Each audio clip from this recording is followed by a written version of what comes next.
सारे देश में भारतीय जनता पार्टी के कार्यकर्ताओं द्वारा डॉक्टर श्यामा प्रसाद मुखर्जी जी के 72वें पुण्यतिथि पर सभी जगह हमारे लाखों कार्यकर्ता डॉक्टर श्यामा प्रसाद मुखर्जी की याद में आज कार्यक्रम कर रहे हैं। हम जानते हैं कि डॉक्टर श्यामा प्रसाद मुखर्जी, जिनका जन्म बंगाल में हुआ और जिनका बहुत बड़ा योगदान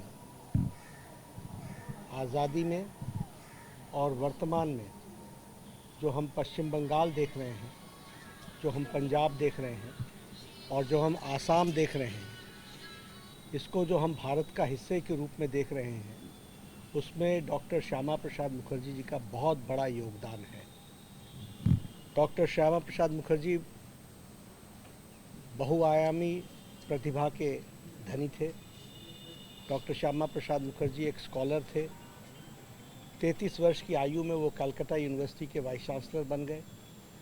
बाद में वो विधानसभा में पहुँचे और विधानसभा में उन्होंने उस समय के बंगाल, जो यूनाइटेड बंगाल था, उसकी सेवा की और तत्पश्चात डॉक्टर श्यामा प्रसाद मुखर्जी आज़ादी के पश्चात प्रथम कैबिनेट में, नेहरू जी की कैबिनेट में मंत्री रहे।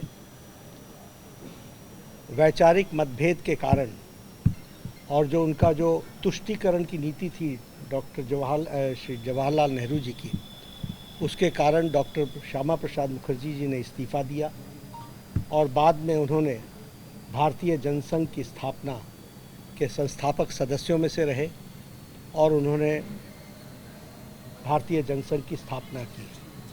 भारतीय जनसंघ की स्थापना के पश्चात जो तुष्टीकरण की नीति के कारण जम्मू कश्मीर को जो स्पेशल स्टेटस दिया गया था, उसका विरोध उन्होंने किया और विरोध करते हुए उन्होंने एक नारा दिया, एक देश में दो निशान, दो विधान और दो प्रधान नहीं चलेंगे। और इस कारण से एक आंदोलन चला।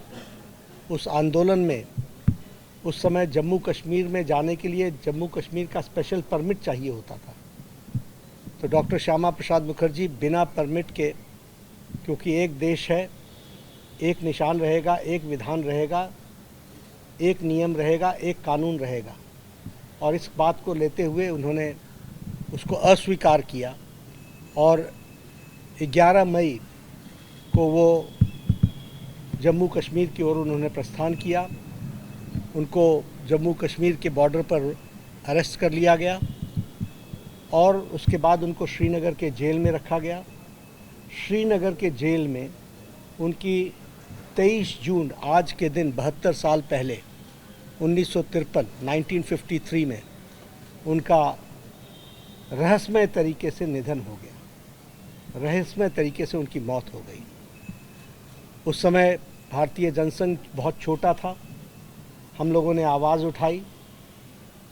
विपक्ष की तरफ से ये कहा गया कि इसकी इंक्वायरी होनी चाहिए। डॉक्टर श्यामा प्रसाद मुखर्जी जी के माता जी ने भी जवाहरलाल नेहरू को चिट्ठी लिख करके कहा कि इसके बारे में इंक्वायरी होनी चाहिए।